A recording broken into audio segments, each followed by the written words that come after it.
观众朋友大家好，欢迎收看12月7日公视台语台下晡新闻，我是陈淑君，咱先来看今仔有啥物新闻重点。桃园国中传出学生伫学校肆意拖米子的运动啊，规身躯皮皮擦，搁昏倒，同学拢惊到，搁到面是呼吁政府爱重视。高雄凤山昨下晡，一个才11岁囡仔骑奥多摆过弄红灯，甲一台奥多摆相撞，两个人拢飞出去重伤。南韩电子入境卡系统，甲咱国列做中国台湾。总统赖清德望韩国会当尊重咱台湾人民的意志。来看桃园一间国中哦，传出讲有学生伫学校伫试电子烟，佮肆意拖米子的粉弹，规身躯皮皮擦，走路袂知，佮昏倒，边仔同学是拢惊到。国教面嘛指出讲，校园毒品的问题愈来愈严重，呼吁政府应该赶紧来提出具体办法。桃园一间国中摆发生一个学生伫短短2节课内底，毋但试电子烟，互老师发现处置，佮疑使用含有一级毒品，以拖米子成分的粉弹出现全身皮皮擦，走路袂稳，意识无清楚，倒伫倒顶这中毒症状，互同学拢真惊吓。事发的时间为早上第1、2节课，不少同学因为亲眼目击了该生吸食毒品过后的反应而吓哭。我们也要求教育局导入心理辅导资源入校。教育局表示，已经请学校针对看到学生启动心理辅导，也说明处理流程。7月早起，学校马上通报教育局甲少年队，中昼学生由家长带转去，伫厝进行1礼拜教育辅导。车教伫家长的同意之下，带女同学到学校接受少年队的询问，各使用喙瘾快胎检出毒品的反应。学校已完成校安通报，并于知悉为疑似毒品后，通知少年队采证，初筛为阳性，后续将送专业机构鉴定，并视结果移送少年法院及启动春晖机制。进校来查处，那也查扣了相关的毒品的一些器具。那我们后续送我们的鉴定公司来鉴定是否有毒品的成分。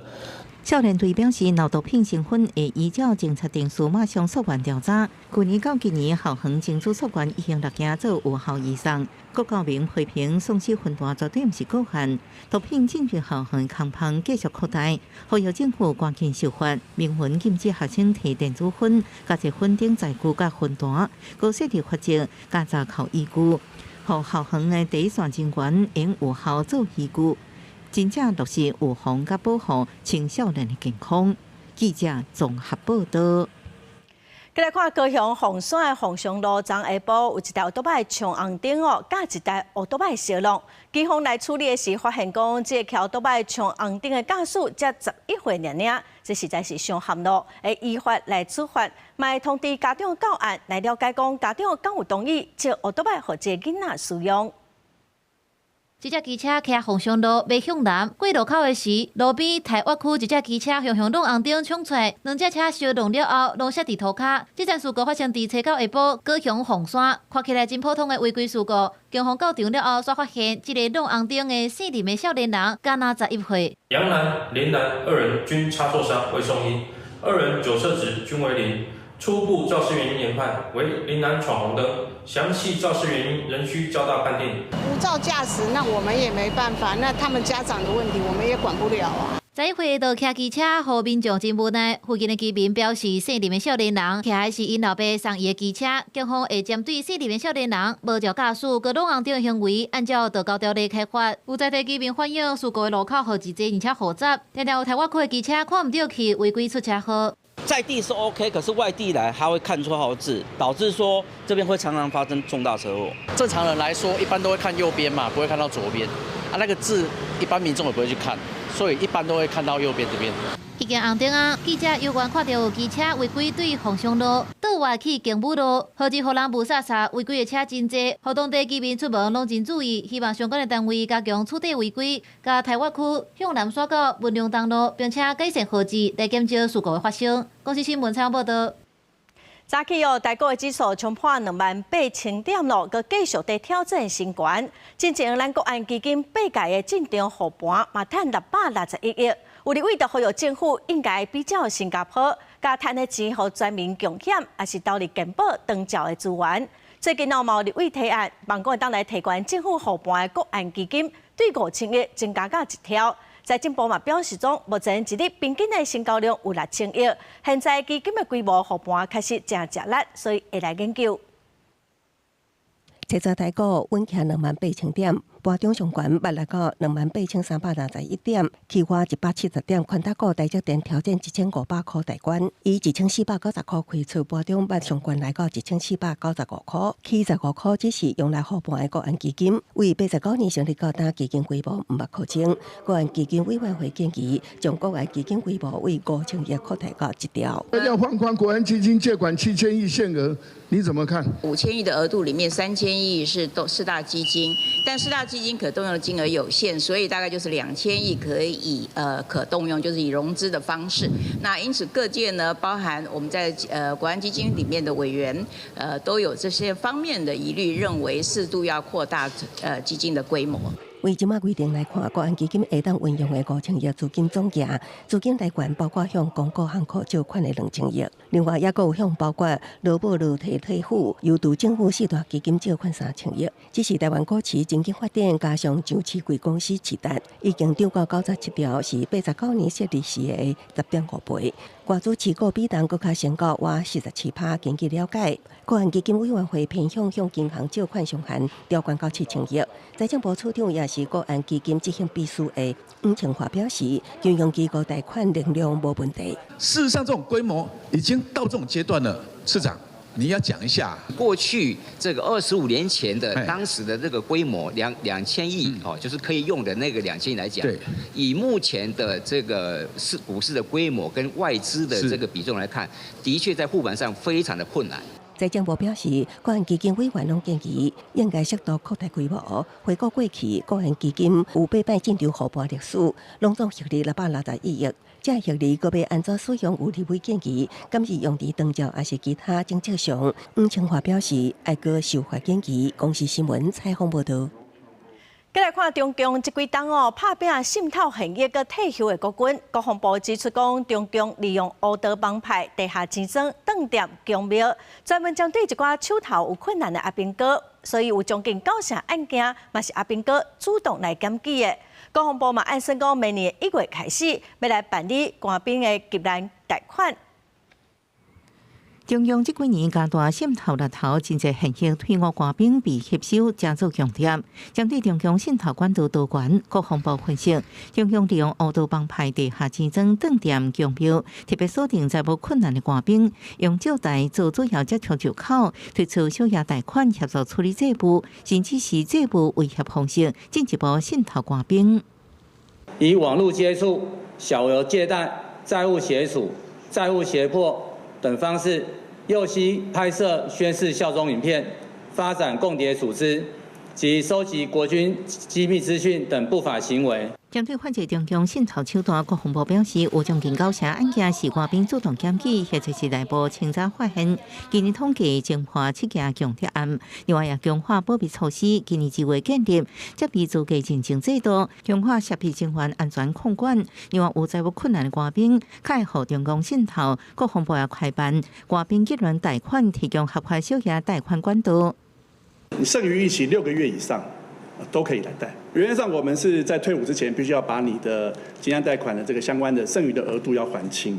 那如果遇到贷款人无法因故无法继续服役的话，我们会依规定请贷款人将余款于退伍前缴回。包含自愿役、1年期、基本役，拢用使用急难贷款，除了小额纾困20万，其他亲像是上病医护、长照、产后护理、育婴、伤重等贷款上限拢是60万。国防部表示，按照明年1月14，协助国军士官兵渡过经济难关，专心振奋。记者综合报道。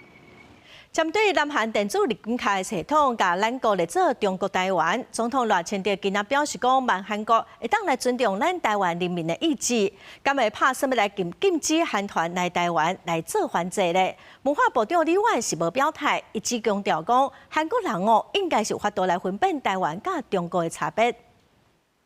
南韩电子入境卡的纳位，甲咱国表示对中国台湾，咱外交部讲将会重新检视台韩关系，研究可行的应用方案。大家关心是不是禁止韩团来反制？对此，文化部长李元讲，文化部上大的功能就是将台湾的文化呈现出主体性甲特色，而且甲中国分开。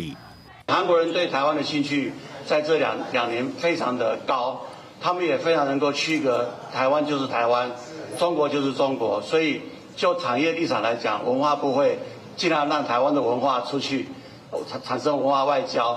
我相信很多国家都非常清楚台湾的文化跟中国文化的差别。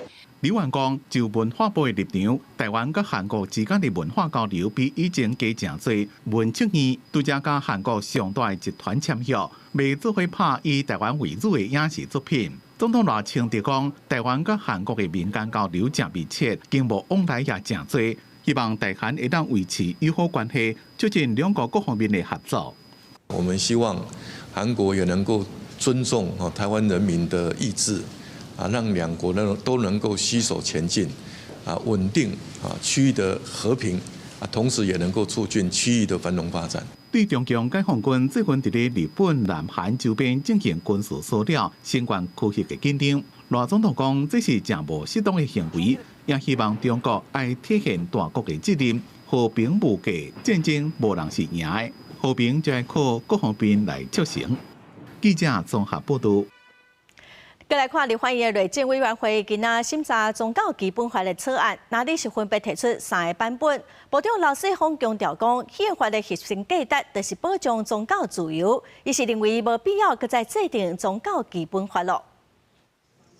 立法院内政委员会查办审宗教基本法草案，包括国民党加拿立委的提案。因不过内政部先点出3个版本，拢总无指明宗教甲宗教团体的定义。若要担任一切无登记立案也是无正常运作的宗教团体，会造成即马法制混乱，部分条文也可能互宗教自由超过其他自由权利。你们在报告里面一直觉得说这个宗教基本法会造成感觉起来好像会天下大乱哦。你们内政部有没有相关的版本？你要把它列说你的标准要画在哪一条线，确实很难，好，确实很难。所以我们就采用这个行政命令的方式，只要你不触犯到母法，好，那几乎我们大概就是低度监管为原则。内政部认为，南亚2版本的草案第1条会使宗教自由比其他法律较悬。只要妨害宗教自由，拢爱退让。那条3版本中第3条第4项，一旦主张是徛伫教义传统，袂当限制，安尼真侪活动像放生、小组、钱丁行为，会互高度混大。他的教义里面，是不能拿枪的啦，不能什么的。会不会有一天台湾真的很多人不用当兵？这也是我们会担心的理由之一啊。未来啊，这个放生啊，会不会啊？哇，问题更多啊。那就触犯到动保法或是野生动物保护条例。相关是拿了3版本中内政部表示，第5条显示宗教立法一律归中央，剥夺地方治理能力已经违反宪法保障地方自治条例。部长刘世峰表示，各宗教代表组成的内政部宗教咨询委员会多数委员也认同立法有待参详。超过25项以上的法律呢，其实是有抵触的哈。那我们也问过内政部的宗教咨询委员，大概有90%以上都认为说需要审慎来研议哦。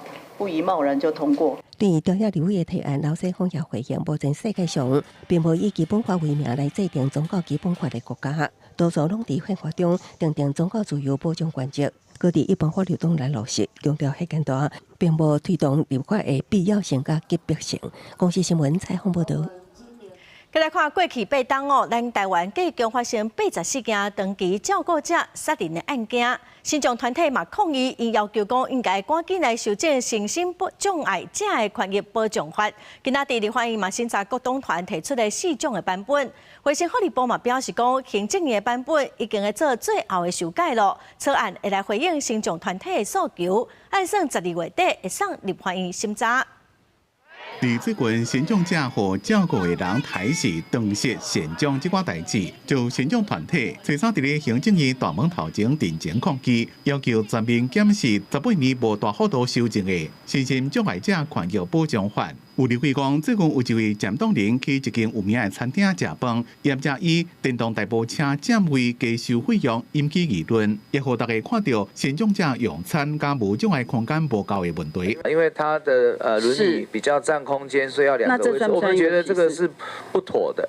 这个是违反，所以看起来这件事这是违反我们生权法的规定。有立委讲，科技一直在进步，逐步互身障者生活更加方便。进前身障政策拢是以工作者加出来人角度出发，无尊重身障者实际需求，建议强化自立生活机制，增加个人助理服务的时数，简化申请的流程。他说我们的障碍是24小时跟着他的，但是我们现在可以申请到的个人助理的时数，却是只能非常短暂。这些申请的程序的简化啦，还有资源怎么让它合用啦，在我们的授权办法里面，我们可以来处理。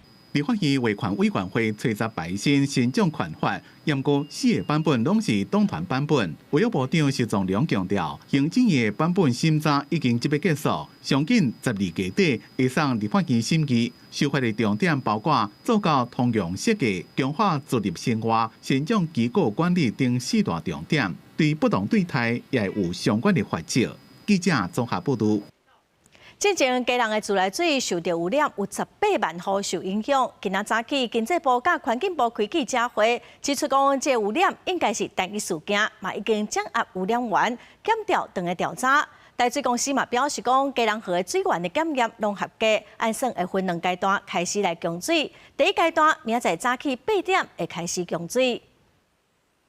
离基隆河北都抽水站水头大约2.5公里的河道，村的垃圾油浮出来。对查了后，发现是沿湾路102项的沟仔排出的。到底啥是11月27水道水污染事件真正的凶手？环境部研判这是高级企业偷排放事件，也发现这污染甲进前掠到的国光客运保养修理厂，也有正风程度的污染明显无同。时间没有在持续的排放，所以有可能是单一的偷排或怎么样的情形。它的有的特性跟这2家出来的不一样，所以我们觉得另外有其他的污染来源。环境部指出，这个事件的污染热点就伫这条沟仔4边的区域，也若真正凶手是什么人，检调已经介入调查，因为侦查无公开，无法度讲出是倒一间。不过目前会当讲的，就是废油垃圾水来自合法登记的工厂，伊内底有无应该有的污染设备，真可能伫水源水质保护区用合法暗或非法。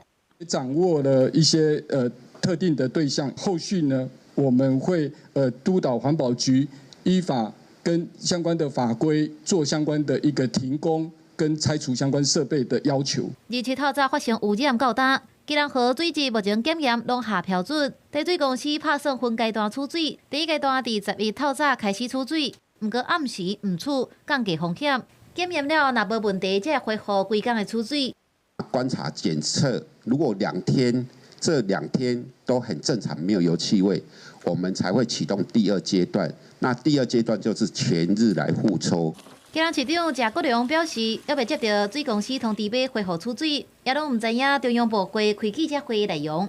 市府从头到尾都没有被告知，也不知道他们要开什么记者会。我蛮可惜的，就是大家都可以看到，从事情开始后，我们都是跟水公司、经济部以及环境部通力的合作。其实透早9点，包含基隆市府甲中央各单位当咧开会讨论后续的代志，为着抓出水源水质保护区的污染行为甲设备，环境部建议基隆市府组跨局处联合稽查小组，也来补助这项稽查专案。公司新闻采访报道。再来看台中市政府这2日将对3间违规的日租套房强制断水断电哦，这3间业者嘛已经互罚过2届，罚30万。这嘛是由个违规营业，品保协会嘛呼吁消费者都要选合法的旅馆照保障。关务局人员会同警方甲相关单位交伫放假相关巷内底回还日租套房，执行断水断电。除了断水断电以外，也大公告，这3间业者为自2023年开始，就拢被罚2摆，也罚30万，个命令停业。暗过业者依然照常营业。市府依照违反发电管控条例，对3间毁坏日租套房强制执行，各要求停业。中市府离管业联合稽查小组查获非法经营市政依发展观光条例各裁处2次，并勒令歇业在案。但业者无视法令，能继续营业。是要顾虑到那些消防的东西咯，全部要顾虑到，因为人就最重要嘛，不要去选那些不安全的地方住。市府表示，今年已经对7间不法业者执行断水断电，这非法入租套房主要集中伫房价甲一中上款，讲是自租集大，交通方便，价效阁俗，吸外地旅客来订房。不过实际上大部分是伫住上大楼或者是铁片加嵌的透天厝，那公共安全疑虑，若发生消费争议，大人权益也可能受损。未来如果有一些纠纷，你可能呢不知道要怎么样的一个处理。另外呢，它的消防安全以及卫生的卫生呢都有一些隐忧，对消费的整个权益保障，还有未来的纠纷处理呢都有很大的一些问题。李基高表示，唔是伫订房网站出现就是合法旅宿，伫大进程已经升起，台湾旅宿房较真合法旅馆或者是民宿才个订房，将保障消费者权益。记者综合报道。最近高丽菜又搁大出，西丽果菜市场1公斤的大卖价已经落到10块。农粮署嘛表示讲，11月底高丽菜的摘亚供应量是596万丛，甲最近3档同期比起来是增加8%。那拢前会伫2月初来收成，恐惊量又搁会上济，所以望讲农民会当分批来种。天气稳定，加上一夜温差大，种植平地高丽菜成长真紧，品质阁好，加上受8月底到10月初高丽菜种的量达到50垩顶，产期集中伫12月。目前西丽果菜市场高丽菜价销每公斤干来剩10块左右，比去年同期价销了7成。嘛是同款俗，这就俗啦。这若好去就是讲都迄棚，都咧棚都种较少，物件较少，就口价呢。这要种这种少，无咧联络，无人知影。根据农粮署大宗菜市报种量甲强摘有经资讯显示，高丽菜714年11月底强摘量是596万丛，连红色灯号属于警戒达的范围，比最近3年同期增加8%。不过采收期伫2月初。比较增加的时候，我们大概就会研拟相关的一些产销辅导措施，那会逐渐的依照我们的品质状况来做一个适度的一个机制的一个启动，我们就先媒合我们加工厂来做一个收购。农粮署表示，透过大宗菜市强摘资讯平台，因有过2个月了后产量做相关产销调查，避免造成价销新过大变动，包含透过农会直接卖高丽菜，2月左右也看进行办理高丽菜外销，希望让高丽菜维持合理价销。记者综合报道。环保团体早起去行政院抗议，因是呼吁行政院要赶紧来落实年初预告的建物光电设备标准的草案，1000平方公尺以上的新建筑一定要设太阳能的光电板，来加速咱台湾减碳的速度，卖当来增加防灾的韧性。污光执法不上路，净零减碳走绝路。环保团体伫行政院门口抗议，呼吁政府爱伫年底公告建筑物到供电设备的标准，而且爱照当时草案内底适用范围落去实施，袂当分阶段实施。环保团体表示，若是无伫即马就开始做，会无法度实现净零减碳的目标。所谓的 NDC 3.0，那里面就特别提到，我们国家应该要在2035年的时候，这个屋顶光电的装置容量要提升到18个 gigawatt， 这样从现在开始，每一年我们都至少要新增900个 megawatt 以上的屋顶光电，那才有可能会达标。另外，环保团体也认为，内政部推出台湾全民安全指引手册，要提高社会韧性，增加危机意识。但是危机发生的时，能源自主是真重要的代志。若是即马无经公告建筑供电设备标准，这是增加风险的代志。行政院请尽速公告这个执法，要维持公司建物和工厂屋顶皆为适用范围。我绝对反对分阶段试行，只有建立必要的屋顶光电点位密度，台湾才可能真正具备能源韧性和灾后恢复的能力。如果排除掉私有建物、私有住宅，就是把最有潜力的屋顶空间全部都白白丢掉。内政部伫今年2月有公告建筑物设太阳能供电发电设备的标准，这个草案规范新的建物、改建的建物，若建筑面积1000平方公尺，大约300平以上，就要设太阳能供电棒。民间团体要求政府唔通阁拖拖刷刷，爱紧公告实施。记者陈心彤、曾俊佑台北报道。现在法律的制度是规定讲，若偏乡的幼儿园无招满哦，明仔是会当来收满2岁的细汉囡仔。也毋过有偏乡的幼儿园老师向立委来定情，因认为讲无相关的配套哦，等等会严重去影响到教育的品质。面对少子化，偏向幼儿园减收有学生，一直是这几档政府重视的问题。为着要解决问题，教育部放令规定，只要偏向幼儿园招生招无满，就会当甲名额让互满2岁幼儿。但是这个变巧的做法，实际上是造成第一线的教保员的困扰。有侪名偏向的教保人员向立委林月卿定情，讲教室内底2岁囡仔，佮比3至5岁囡仔佮较侪，大家难做伙教，因为囡仔的需求无同。造成教育品质大受影响。偏乡的老师，他们不是不愿意照顾2岁的幼儿，而是不愿意在没有资源、没有设备、也没有加派人力的情况下，去被迫承担这个照顾的风险。民团指出，偏乡幼儿园的师生比已经比国际标准更较悬。伫咧偏乡地区，一位老师会对15位的学生，一般地区是1比8，德国也干那1比3。这也显示出来，偏乡老师的责任真大，发生危险的风险也真悬。那我们在教保人员现场无力的一个状况，如果孩子真的受伤了，那到底是要算谁的？我觉得这个部分也对于我们现场的教保人员非常非常的不公平。当时也是考量，它的确是偏远地区，那学校规模本来就很小了，它其实根本没有多余的空间，在另外有设置2岁班的这个空间的状况下，那它可以有余额的时候可以来下收2岁幼儿。对此，教育部是回应，因为考虑到偏乡的教室无够，所以才会有难做伙读册受罚。因也指出，若是有收到2岁囡仔幼儿园，除了会当向教育部申请增加教保员，另外佫会当提供因设备的补助，政府会透过补助提供偏乡的囡仔有完善的照顾。记者陈阿轩、林秀凯台北报道。为了要解决特教人员卡手无够的问题，国教署伫113年到114年是补助增设100个专职员额。专教总是表示讲，因调查是发现讲有10个县市完全拢无增加员额，有22个县市中只有台北市、桃园市佮有屏东县有依法来增加卡手。迄调查嘛显示讲有87%的特教老师因是表示讲，因的工作量完全拢无减少。这么伫学校内面初步鉴定，意思是特教生提供经转介安置等评估，一直拢是特教老师伫咧检。不过，教学甲监评两边拢做，学生的受教权会受影响。国教署配合特教法112年修法，113年到114年2年之间，补助22个县市增设总共100个专职监评人员的员额。不过，专教总讲，10个县市无补到额，大当无半个，针对地方也几个案例。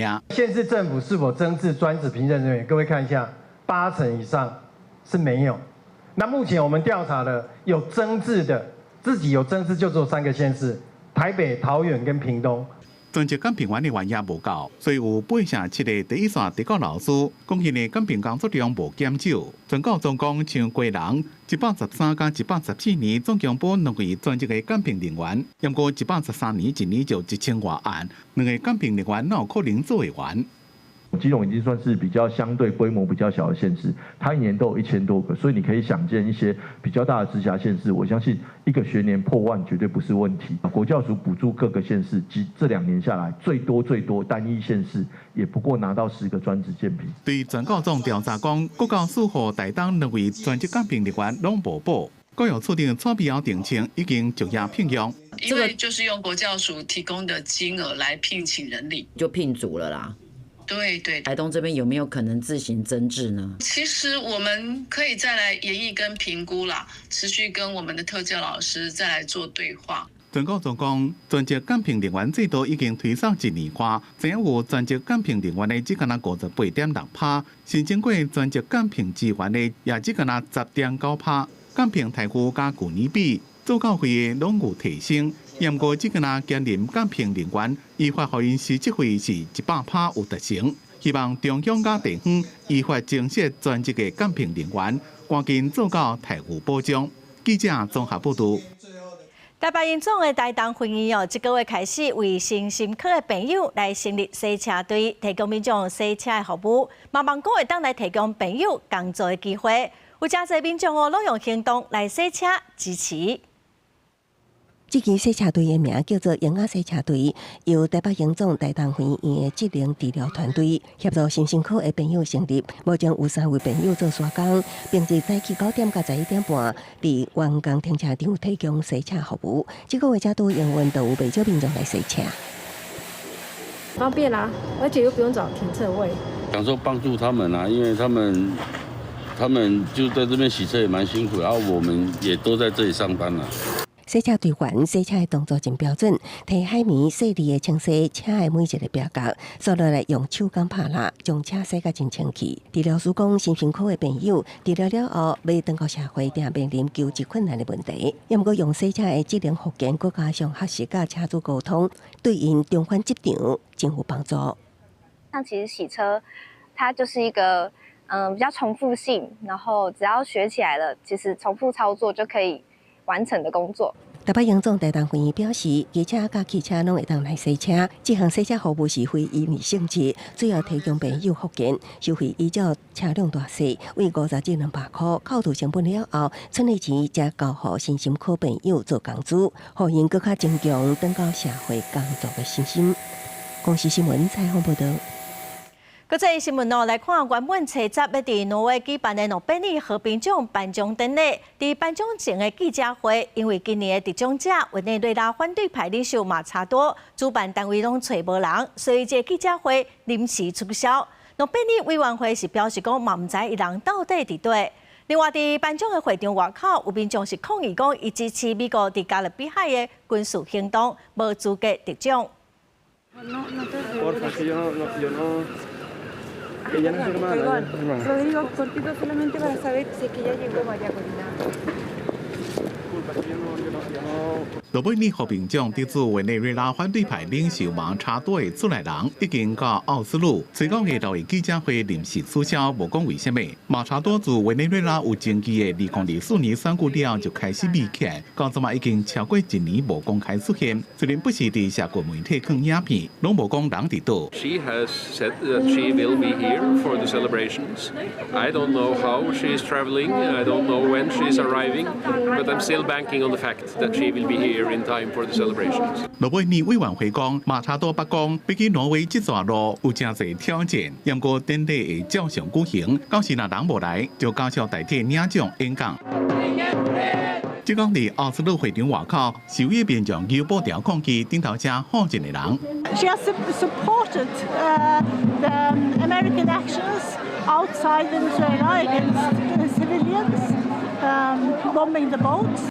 委内瑞拉马杜罗政府强调，马查多那离境就是盗犯。Pobre paz, pobre Nobel, que se lo dan a una persona que pide se invada a Venezuela. 伫委内瑞拉有人认为国家有人摕到和平奖应该感到公平，因故有人质疑马查多的争议伤多。马查多敢是伫咧拜三台北时间20晚8点颁奖的时阵出现伫咧会场，也唔知。这场典礼会有几多位来宾领袖加挪威王室参加，因故大家注意也是这位身份敏感，即马唔知人伫倒的和平奖得主。公司新闻吴文玲编辑。再来看美国总统川普公开批评乌克兰总统泽连斯基根本无看美国提出的上新的和平方案。川普是个警告讲，罗西亚有优势，爱基辅赶紧来接受停战的条件。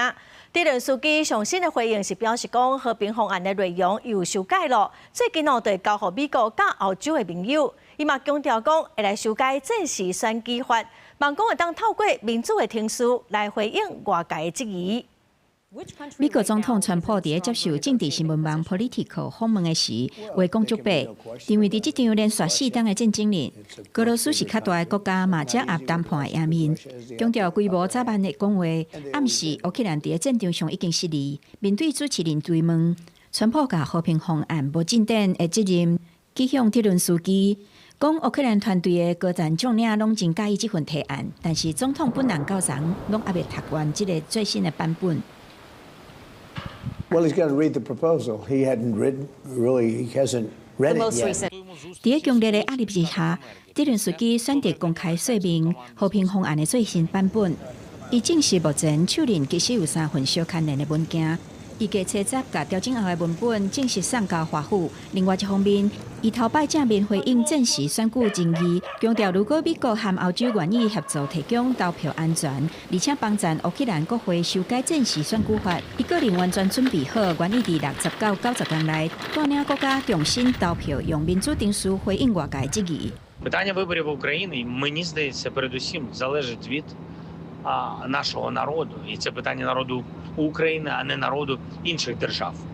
При всій повазі до наших партнерів. Скажу відверто, що до виборів я готовий. Якщо стоїть питання, що я чув такі натяки, що ми чіпляємось. 伫聯合國安理會官員指出，今年烏克蘭人民傷亡比去年增加2成4。烏克蘭大使呼籲朋友加強對俄羅斯人員觸及制裁，來減少莫斯科的戰爭資金來源。公司新聞電話林編譯。過來消息，過來看嘉義縣的梅山鄉，除了中央補發的1萬塊，9月嘛宣布講要閣發3000塊。從這個月初8開始，已經佇全鄉18莊頭開始發咯。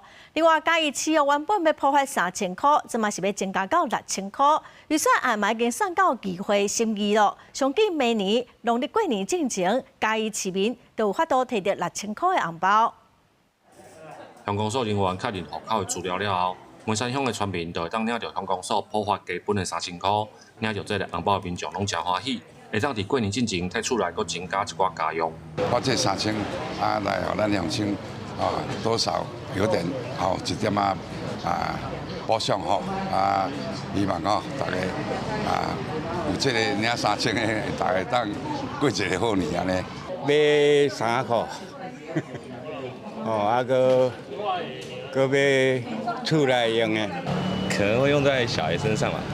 除了嘉義縣梅山鄉的補發，嘉義市政府嘛宣布，甲補發的3000塊提懸到6000塊，高算有26萬的市民受惠。這條16億2000萬的預算已經送到議會審議。市長黃敏惠表示，這筆錢是用稅給村的部分來辦理，不影響市政的建設。我們在這加碼的過程當中，我們希望咱來發錢，但是咱買賺錢，所以我們在這一次完全加碼這6000元完全不舉債，而且也不會影響到我們公共建設、我們所有市政建設的推動。市政府表示，這筆預算會佇刷落來臨時會來審議，若是通過，上緊會佇舊曆過年之前就會當發予市民，嘛呼籲市民會當把錢留佇家己市消費，來增加在地經濟的活發。記者林慧婷嘉義報道。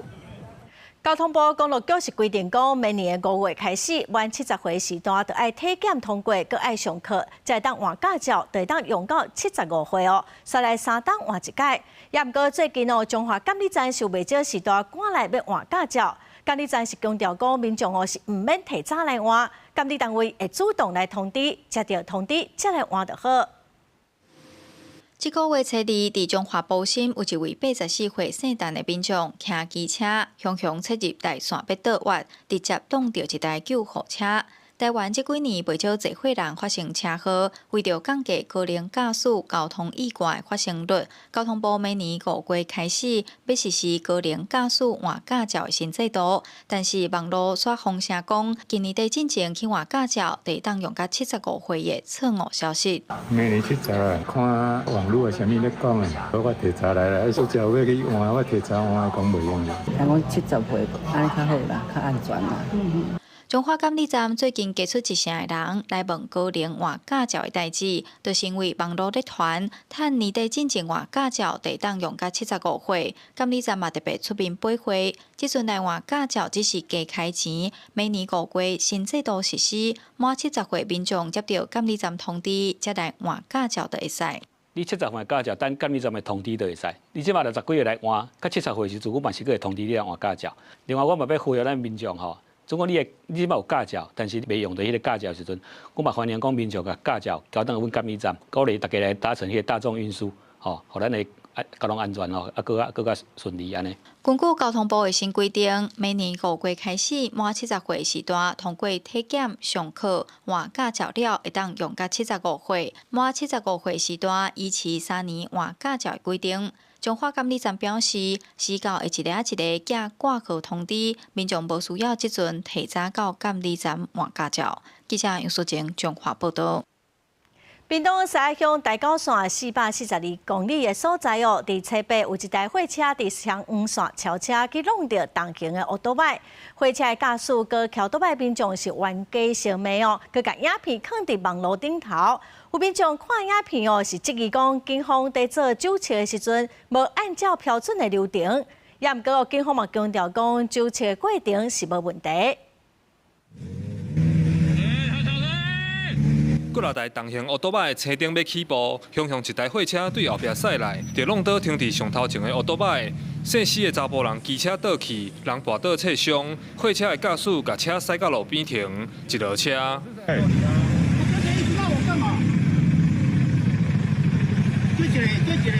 骂你就中了，对不对？在超过为什么要骂我呢？啊，那里有线吗？那里没有线呐、大家都这样子骑。那你这没有线，你这里有线呢。我没有超，我要转。那你跨越双黄线，你怎么会在我左边？你在我后面，你怎么在我左边撞我？代志发生伫车北早起8点外，西雅乡大高线442公里的所在，大约20台同行奥多拜烧酒佚佗，结果发生车祸。原本单纯的事件，就因为驶出来货车驾驶一落车就大声问啥人甲骂，引起双方的争论。后来车友把事发的影片放伫社群面顶，嘛有网友质疑警方对货车驾驶做酒测的动作，敢若无解确实。有关民众质疑远景实施酒测程序有疑义的部分，经检视远景的密录器过程均符合警政署所颁定的取缔酒后驾车作业程序。我们也是正常行驶，那到达路口的时候，它发生碰撞，当下也是破坏现场，直接停在路边。那第一时间是下车，直接询问我们说我们是哪一个人呛瞎他。那个外环道那个地方哦，他们好像用挑衅的给我了，他一直追那个，我都一直看我，好像说什么事情了。车子的流量太大，我这车子先开走了。货车驾驶表示，伊只是要倒弯，无注意去弄到机车，是伊的唔对。同行机车车友杨先生讲，针对实施酒测的过程，因已经向警方申诉。后续等结果出来，警方嘛讲双黄线禁止超车，请民众爱遵守交通规矩。记者柯明哲，屏东报道。再来看华人的喷哦，过去拢是交互民间的环保公司再去屏东的市场，也毋过因为非洲地质疫情，即马外观市拢无要收喷咯。华人的喷哦，只好暂时先蹲伫枫林的宽科园区，后续要安怎处理哦？即马外界拢真关心。为着要了解花莲喷到底对到偌严重，管委会保安小组特别去花莲环保科技园区勘查，看到现场已经累积9000桶有400多吨的喷，数量真惊人。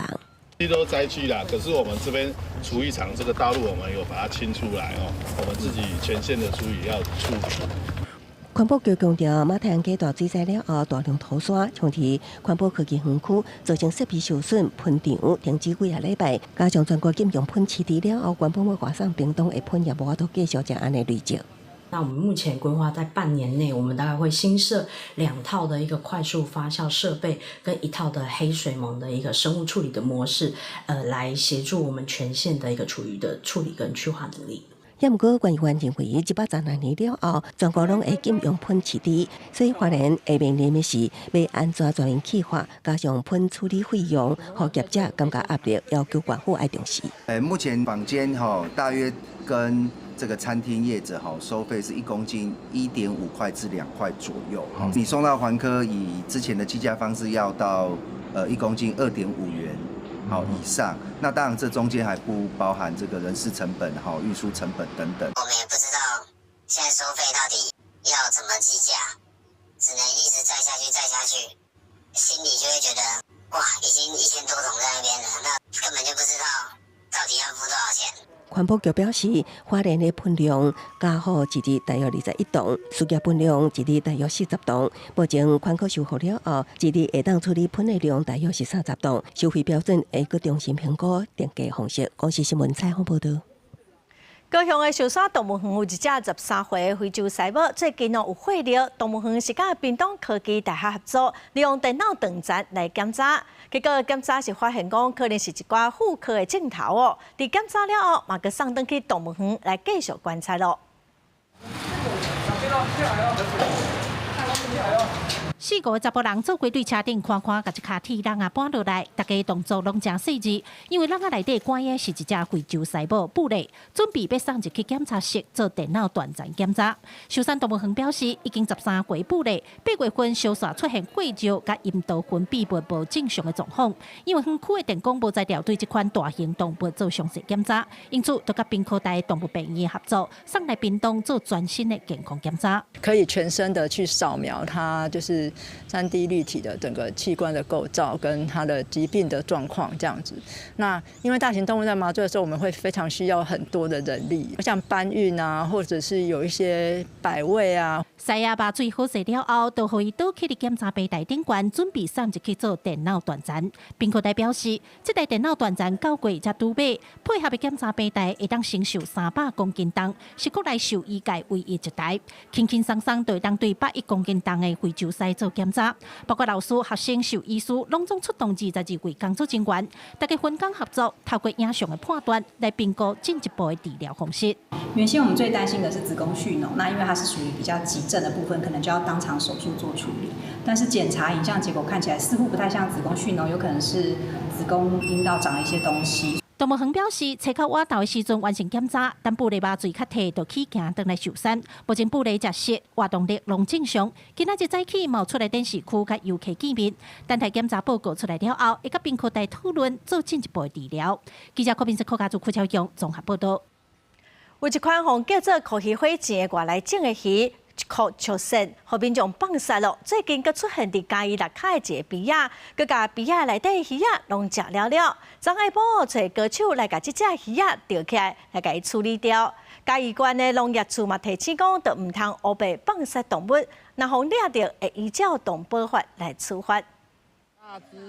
最近下骹有够大只的酷鱼火箭，完全无在震动，所以3亿村民真困扰。因为村民集资放伫池仔要用来钓的鱼，一堆拢互伊食去啊。无熟悉的人吼来放迄2雀鳝，这种鱼啊吼是拢会食一寡鱼类，所以咱就是想办法吼要甲钓起来呢。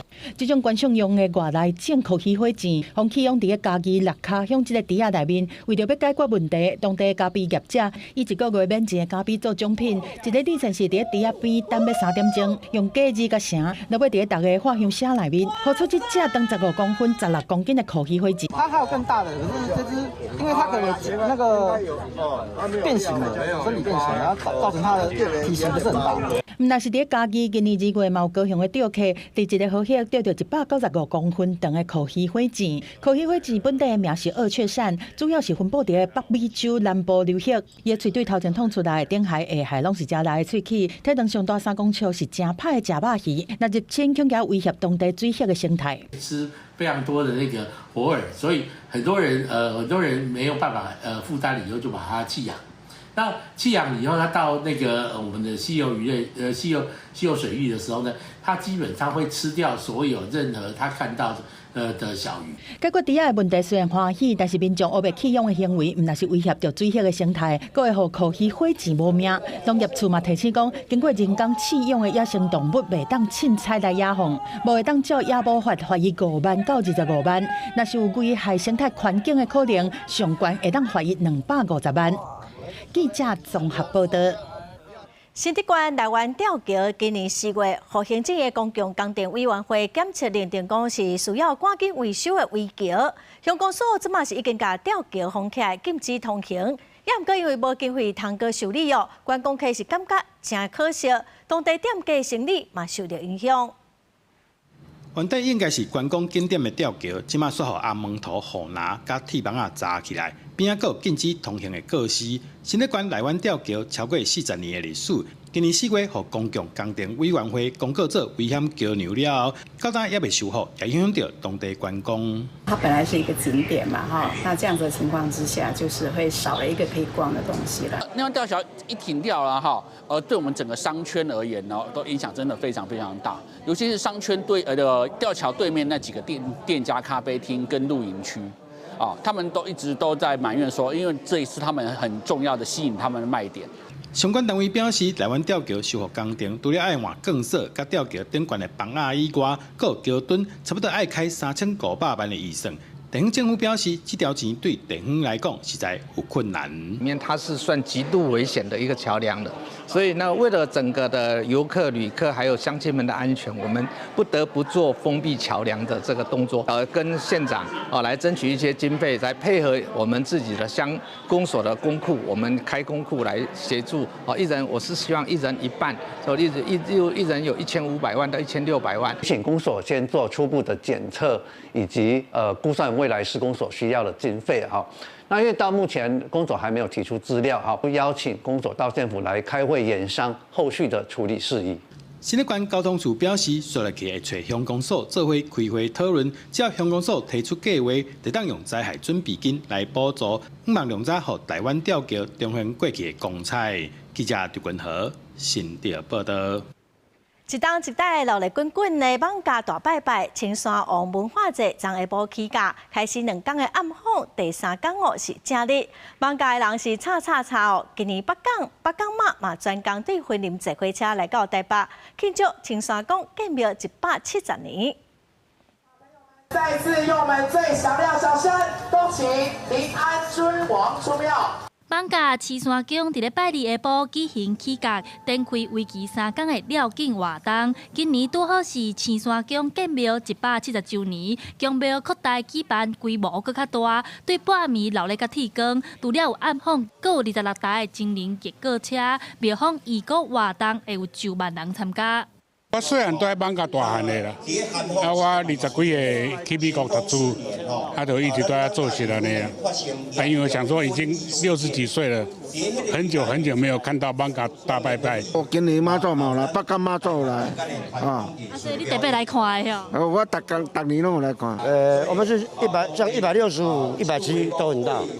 平常就没那么大。青山宫这届特别公车北港妈来到青山宫参加廖境，庙方讲北港妈和青山王2人已经结缘90冬。在1935年的时，2尊神明就捌伫咧艋舺廖境。更较特别的是，当时妈祖是坐火车来到台北的，今年也开放这个传统。为了要庆祝170周年，当然伊伫咧事前有真侪相关的活动，包括着讲顶礼拜呢，这个北港妈祖坐火车来到艋舺，含这个青山王联合绕境，这93年前就已经有这个代志啊，所以今年特别恢复佫专工坐火车。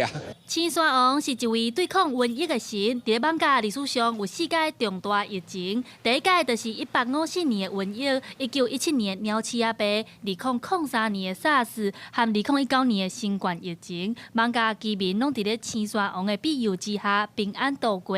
这届青山宫建庙170冬，信众也用虔诚的心，望青山王会当继续守护艋舺。记者陈选曾俊佑台北报道。来看美国一帮大联名的日本球车大国伤兵，伫个人的冠军赛是投出6局无失分，10届的三胜，佮讲出3支的红木朗，优秀的表现，互伊第4届互美联社选做年度上佳查甫运动员。佮在以绝对票数入选美联社年度最佳查甫运动员，伫咧47名体育记者投票当中，美国这帮大联名洛杉矶道奇队的日本球车奥塔尼小喜摕到29票，嘛是伊加入道奇队了后连续2年入选。甲脚踏车的选手阿姆斯壮、NBA 球车詹姆斯、刷球名将泰戈伍兹同款，拢是有4届入選的記錄。まずその素晴らしいアスリートの中で選んでいただいた、今年の中でもね。選んでもらったっていうのもすごく素晴らしい嬉しいことですし、それだけの歴代の人たちがいる中で、複数回、そういう賞をいただけるっていうのは特別なことだと思うので、今おっしゃってもらった数々の名選手たち。本季乌塔尼讲出55支红布朗，整体攻击指数 OPS 破1，相对流做到手防御率要2.87，尤其是个人的冠军赛关键第4战，投6局都无失分，佮投出10届三振，一场就讲3支红布朗。也来明年3月要代表日本出战世界棒球经典赛，乌塔尼表示，佮无确定会以什么方式来参加。神宮はまだちょっとわからないっていうのが出てもいいよっていう許可は一応もらったので、どの程度っていうのは、バッティングサイドも含めてどういうふうになっていくのかっていうのはこれからまた話し合っていく感じです。有乌塔尼小黑参战，加上日本的第一战就是对着台湾。明年经典赛台湾甲日本的大战受到外界讨论。经典赛海外门票抽选车站正式启动，了算的到是一定要大胜引起一场球迷抢票大战。记者综合报道。下半部的天气，咱来看各县市详细资料。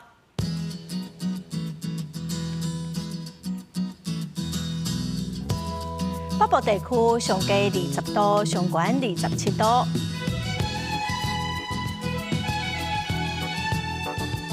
中部地区上低20度，上悬26度；南部地区上低22度，上悬29度；东部地区上低21度，上悬27度。华州地区上低17度，上悬23度。感谢观众朋友收看《公视第一台播新闻》，我是陈淑君，明仔载播3点，咱再会。